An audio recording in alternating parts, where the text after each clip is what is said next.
Well, we did it. We goddamn did it. We beat Oxenfree. Yeah, it took us long enough. Everyone was saying this was going to be one of the short and sweet ones. This was a battle, actually, because... It was a fight. Well, we lost like an hour of footage, roughly. Yeah. Well, for a first LP... We had to reshoot a couple of times. Yeah. I'm all right with that, because nothing catastrophic went down. Like, it's not like, you know, some people, they're doing LPs and they're talking, oh, it fried my conversion card or my video capture card. This and this didn't work and I have to buy a whole new one. It was just basically me being a dope. Nice haircut, by the way. Thank you. I got most of them cut. No, I'm trying to get more aerodynamic because I got a lot of stuff to get through now that we're moving on and up with the channel. What a segue. Yeah, a segue. A segue. So yeah, we finished Oxenfree, and I'm actually pretty proud of it. I'm glad we played this. Like it took forever to for the story to really get going. Actually, it wasn't until the last half, or maybe even the last quarter of the game, for the story to really grab my attention. Admittedly, I think a big part of it was getting deflated by the re-recordings and stuff like that. There was that moment where me and Al both basically just shut it down for the night. And we almost gave up on this. Yeah, we just said, "Ah, hell, come on," and we didn't talk about it for the rest of the night. We were just so upset at ourselves, or I was upset at myself. And then, you know, we meet up again and let's finish it off. And I'm so glad we did, because the ending, we're recording this just after we finished. Yeah. We finished it maybe like 10 minutes ago. Yeah. And through the credits, we had a little bit of discussion. Then after that, we're like, no, we need to make a video of this. Yeah. And it's a lot deeper in terms of concepts and whatnot than you'd expect. Yeah. You had your thought about the ending. Okay, you know, here's my thing. The story centers around basically a time loop in my own general sense. And for me, a time loop isn't solved unless you break out of it. Like in that one TNG episode where... Kelsey Grammer? Where the Enterprise keeps colliding with the Kelsey Grammer ship. USS Phoenix. USS Phoenix. And unless you beat that, unless you can avoid the collision, you haven't won. And I think this ending just shows to me, because we're heading back out to the party on the beach, and you know, it's still the loop. You know, Alex is preparing to head back out there that very evening, and we're just going to relive that same thing over and over again until you can beat it. I can see that, but my argument is that maybe this is what drove the people or the creatures inside of the time loop crazy, is reliving that same loop over and over. So it's a personal time loop. That's where I think Alex is. This is the stuff that she's going to have to live with. But for some reason, she has the ability to kind of say different things. Like we experienced all the kids leaving the island, and oh, we're all going to be best buddies, and it's going to make us a tighter group. And she has the ability to kind of think of that outside the box, but maybe that degrades over time. Okay, here's what... maybe there's some credence to that, because the ghosts, if they were ghosts, and I'm not entirely sure that they were. No, in my mind, they're just people that have kind of adapted to the living conditions of being in a time dimension. See, they were willing to try these very drastic things, like basically possessing kids, if not killing them, just to break the timeline, just to break the loop. And yeah, that's actually kind of bad. You know, simply stated, it's kind of bad, because maybe it shows that they've tried every possible thing to break the loop, and they haven't been able to. You know what's weird is those we're just I'm going to call them the creatures. Okay. The creatures, they had dealt with two people previously, Maggie Adler and Anna, her friend. And from what it seems like, it was more of a scientific handshake kind of deal than it was scaring kids. Because, like, Maggie drew diagrams. There was something going on. Yeah, there was some sort of exchange going on, and that didn't work. Yeah. So the most friendly way of doing things, probably that's where Maggie ended up bringing Anna, or losing Anna to the creatures, was that trying to make it work for both sides wouldn't work. Yeah. And that's kind of where my thinking comes from. I can see that. This is a very selfish problem because it's like before the loop. Okay, everyone in the outside world is living their lives. Yeah.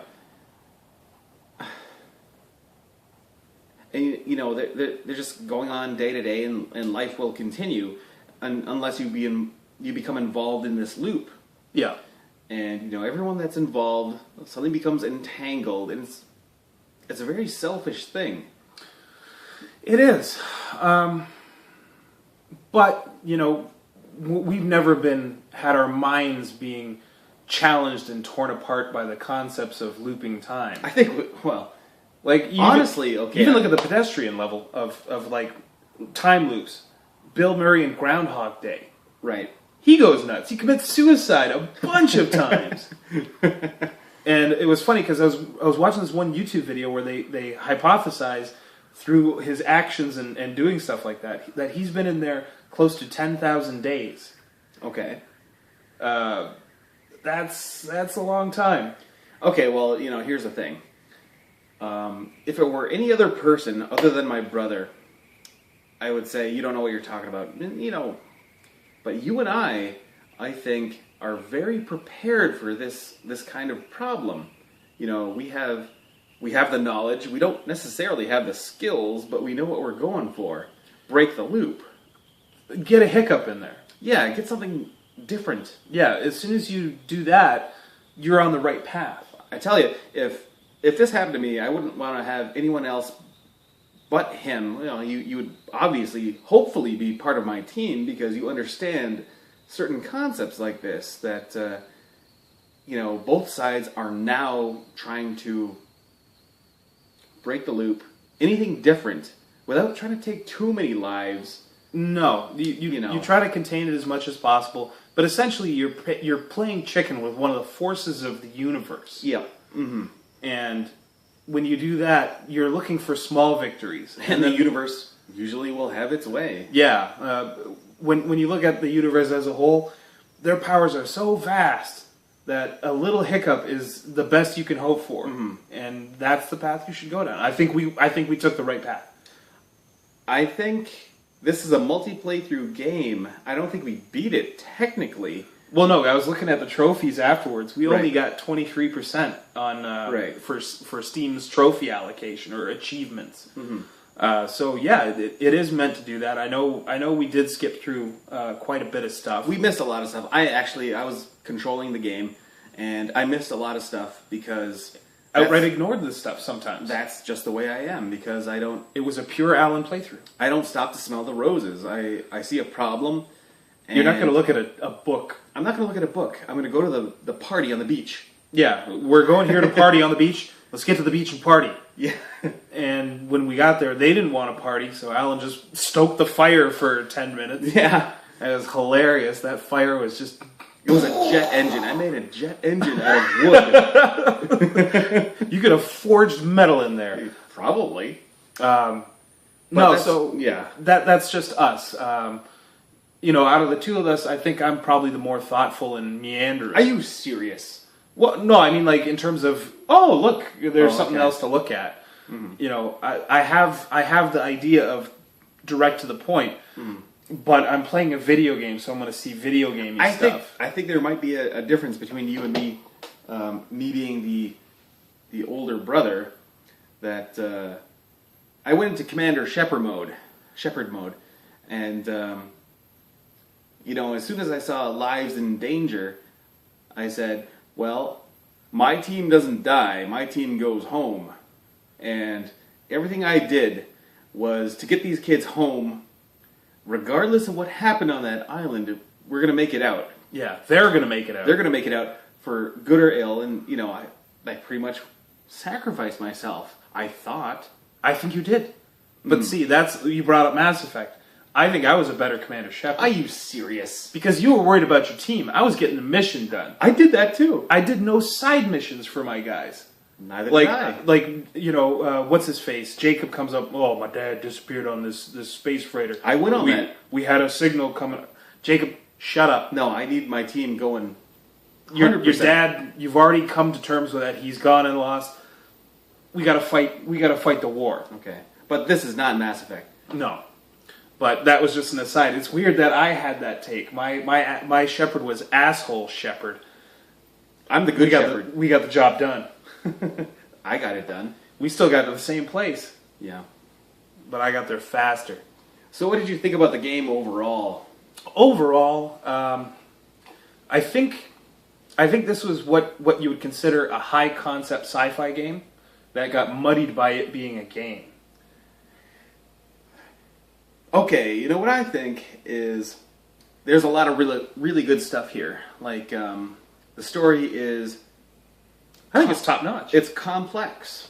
I think it's not a single playthrough game. I think it took a long time for it to get any kind of traction because, you know, when we first played this, I was thinking to myself, and I might have told you, will these people ever shut up and let me think? You know, and it wasn't really until about halfway, maybe 3/4 of the way through the game that I really got interested in the story. You know, well, even when you look at how it's structured, like you can look at our playthroughs. The first 2 parts were basically beach party fun times, and it wasn't till near the end of it's Rockman. It wasn't till the end of part 2 that something started to happen that was kind of out of the norm. Well, there's ghosts. There's but that didn't happen till the end of part 2 of the playthrough. There were mysterious radio frequencies. Yeah, that didn't happen till the end of part 2, though. Like that's the whole thing. Is it took a while for it to get going, and it forced us to hang out with these characters that at first we really didn't care too much for. But I actually love these characters. Like Ren, he might have seemed like he was a really annoying guy, but he was good. He was solid. Jonas was solid. That was the one thing that everyone points out at the start, and I'll look at any review of the game or like, should I buy this or should I recommend this? Everyone says, oh, Ren's annoying. Yeah, at first a little bit, but I'm glad he's there. You get to know this guy, and he's not only smart, but he's funny. And you know, there's Clarissa, who I thought was a total bitch. She was a complete ghost to me. I don't recall anything endearing me to Clarissa. I am willing to. I don't want to say forgive, but I'm willing to look the other way because she's been. We both lost the same people or the same person we loved. Yeah, and that's the connector. And I can forgive. I don't want to say the word forgive. I can accept. Okay. Well, you know what? If that when you bring that up, it actually makes a lot of sense because you playing as Alex were quiet on a lot of choices when it came to that stuff. Right. And Clarissa was very reserved as well. And you know, maybe I'm giving the game too much credit, but maybe as many questions as you answered would be as many questions as she answered. Maybe. But it kind of makes sense now that you say that. Yeah. Why she would be such a cold and separated person. So yeah, she gets a pass from me. She was good. Nona was enjoyable. She was adorable. She was adorable. That's your gal? Played by Brittany Johnson, who is Ellie from The Last of Us. Really? Yeah. No way. Unbelievable. Actually, no, that's completely made up. Okay, that's fine. Yeah. I just wanted to see if I could get a reaction out of you. No, but and then you know Jonas was solid. He was your best friend / brother character, and he played it perfectly. He was like your compadre through most of the trials of this game. So a character like that, you can't fault them because they've done everything you wanted. But the one thing that I'd say I didn't like about this game is the other characters didn't do enough stuff. You never saw them do anything. Well, you know, my only complaint with this game, and this is very, very broad, was that it wasn't really much of a game. You know, it was a story. It was an experience, and I'm glad we had it, but it's not a game. It's one of those that I could see it needed the visual medium. Right. You couldn't read this as a book and get what the hell was going on, especially with all the moment-to-moment time switches. Like, it would be kind of it would be a little ham-fisted trying to do that in text purely. This would have made a great sci-fi miniseries. Yeah. You could have kept it animated too. I think that was a big selling point. Is the animation was very cool, very simple, very plain, but I enjoyed it. I enjoyed the visual aspect, but it did need to be a video game. I gotta give this a thumbs up. I do too, because any game that makes me talk about these kind of stranger concepts about the nature of time or the meaning, or I guess the reason for the meaning of why you're doing something. Yeah. I really like. You know, it's actually a much deeper game than you'd think. Well, you've seen it, I hope. Yeah. Hopefully you've followed. You wouldn't just watch the review and the finale without watching the playthrough. But it reminds me a lot of these games like Life is Strange. And it is just a point-and-click game. These games rely heavily on their story matter. And, you know, for better or for worse, games like Telltale games, they do the Walking Dead, Game of Thrones, Minecraft now. I'm just not invested in these stories because I'm not a part of their creation in a way. Like, the Game of Thrones happens in the Game of Thrones universe. I'm never going to affect things. Right. Same with The Walking Dead. It's never going to be a part of the game or part of the TV show continuity. So why am I investing in this? This is brand new. At the very least, I salute and applaud this game for being kind of a trailblazer. We're telling a brand new story, and you're going to be smack dab in the middle of it. And I like that vibe. Yeah. Especially with a medium that's so simple as point and click. It needs to have that hook. Ultimately, I think there's definitely more to be found here. We've only really scratched the surface, and if any of you want to pick this up, that's great. You know, I think this is a great game. The story is very deep. There's more to it than we initially uncovered. Yeah. The one thing is I'll say, if you're the kind of person that likes reading books, you're going to love this game. Yep. You're going to have a lot to dig through, and all the stuff that I'm just processing that we passed by, you know, it could probably add a whole nother hour to the thing. Like, there was a whole bunch of side quests and stuff that we kind of ignored, trying to find the Adler notes and whatnot. So, for what amounts to a very meager purchase, is only $14. I think it was completely worth it. I think 14 is a little high. You could probably get it for better on sale, but well, we're heading into the summer season. You know, keep your eyes open. You never know when this is going to drop. I think, you know, what price would you set it at? What would you wait for? $10? I would say maybe $7. $7? Yeah, there might just be a 50% off sale. You never know with Steam. They're very giving, but I think this is very clearly one of the shining points of the year of gaming so far. Right. And I'm so glad to have been a part of it. And I'm glad that some of our viewers joined us in this journey.